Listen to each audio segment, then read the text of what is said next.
రక్షణ సినిమాకొస్తే, 'రక్షణ' సినిమాకి మీరు ప్రొడ్యూసర్. అలాగే ఈ సినిమాలో పాటలన్నీ కూడా చాలా చాలా మంచి ట్యూన్స్, మంచి సాహిత్యం, మంచి సూపర్ హిట్ సాంగ్స్ కూడా. అయితే నా క్వెషన్ ఏంటంటే ఈ పాట, ఈ పర్టికులర్ సాంగ్, నీకు నాకు ఉన్న లింకు ఈడనో చెప్పలేను, ఆడనో చెప్పలేను, ఆడనో చెప్పలేనురా. ఈ పదం అనడం శాస్త్రి గారికి ఇష్టం ఉండదు, కానీ మనలాంటి సామాన్యులకి, నాలాంటి సామాన్యులకి ఇది ఒక ఐటమ్ సాంగ్. అది కూడా ముఖ్యంగా తెలంగాణ మాండలికంలో శాస్త్రి గారు నాకు తెలిసి రాసిన మొట్టమొదటి పాట. ఈ పాటని శాస్త్రి గారికి ఇవ్వాలని ఎలా అనిపించింది? ఆయన చేతి ఇలాంటి పాట ఎలా రాయించుకున్నారు సార్? దాంట్లో villain gets victory over the hero. So ఈ సెలబ్రేటింగ్ అనమాట. ఆ సెలబ్రేషన్ కోసం అని ఈ సరే ఎవరన్నా బట్టరారా, దేనన్నా బట్టరారా అంటారు. దీనికోసం రాసిన సాంగ్ అది. కీరవాణి గారు మ్యూజిక్ డైరెక్షన్ చేశారు. ఆయన ఒక ట్యూన్ చేసి ఆ ట్యూన్తో పాటు నీకు నాకు ఉన్న లింకు ఈడనో చెప్పలేను, ఆడనో చెప్పలేను అని స్టార్ట్ చేశారు. సరే దీనికి మీరు సాహిత్యం చేయండి అని అడిగాము మేము. ఇది నేను ఒప్పుకోను అంటాడు.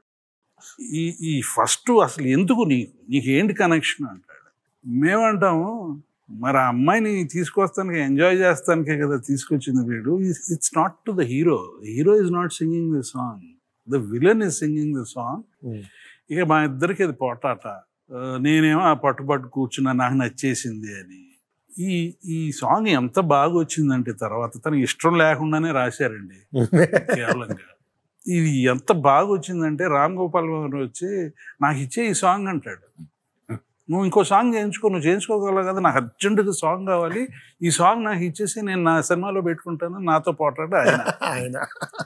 ఇది ఇంత బాగుంది, విలన్ మీద చేయటం ఏంటి, హీరో మీద చేయాలి అని నా మీద ప్రెషర్ పెట్టారు. ప్రెషర్ పెట్టేసరికి నాకు నాది తప్పండి. యాక్చువల్లీ నేను అట్లా తీయకూడదు.